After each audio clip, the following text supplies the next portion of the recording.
On the economic front, you may have heard about the CCP's so-called economic stimulus package and the wide ride of China's stock market from 2,689 points all the way up to 3,674 points in just 9 days.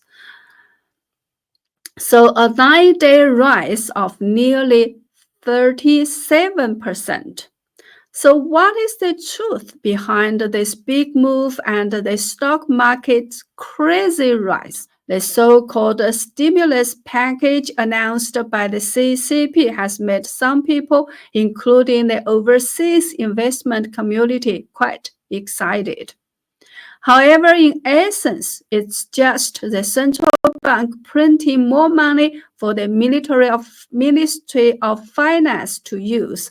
Banks can even lend money to companies or financial firms to speculate in stocks or buy back their own shares. And once the Ministry of Finance gets money from the central bank, the main expenditure goes toward continuing large-scale infrastructure projects, supporting real estate companies and helping them finish incomplete buildings, among other things. Anyone with a little bit of common sense will probably shake his head when he hears about these measures. However, many retail investors in China's stock market who are used to believing in the government's ability to manipulate the stock market lost their minds when the stock market rose wildly and rushed in frantically in the hope of making a profit. The result? After the so-called National Day holiday, the stock market immediately began to fall.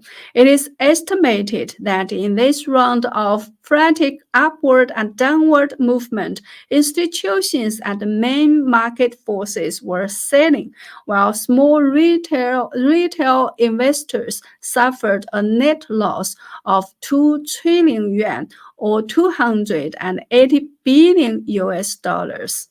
Some say that the CCP has once again crazily harvested a crop of leaks. Chinese netizens refer to Chinese people as leeks that can be repeatedly harvested. Does the CCP really want to make the economic better? I don't think so. As early as last September, more than a year ago, I did a video discussing in detail the huge fiscal crisis that the CCP was about to encounter. It was not difficult to predict that the CCP would encounter a fiscal and debt crisis. One only needed to count the various bonds issued by the CCP over the years to know how great the pressure of debt repayment would be, and then compare it with the fiscal revenue and expenditure. Then one would immediately know how big the fiscal deficit would be. An ordinary macroeconomics can calculate the result with a little bit of hard work. So why did so many experts in the CCP fail to provide early warnings? So there's only one answer, and that is Xi Jinping doesn't care about the economy at all. This is consistent with the news coming out from within the CCP. According to Yuan Hongbin, Xi Jinping's major shift on economic issues is just a temporary measure. He has asked the State Council and other economic departments to ensure that the economy remains relatively stable until 2027 and that no catastrophic worsening should occur.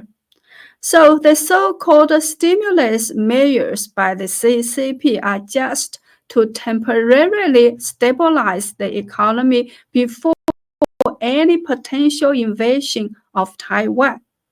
At this moment, I've realized something important.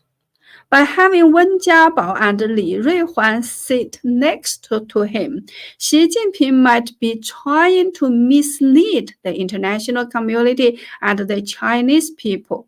He wants them to wrongly believe that he is considering relaxing his control. If people start believing in this illusion, they might stop resisting, giving Xi Jinping more time to pursue his actual goals.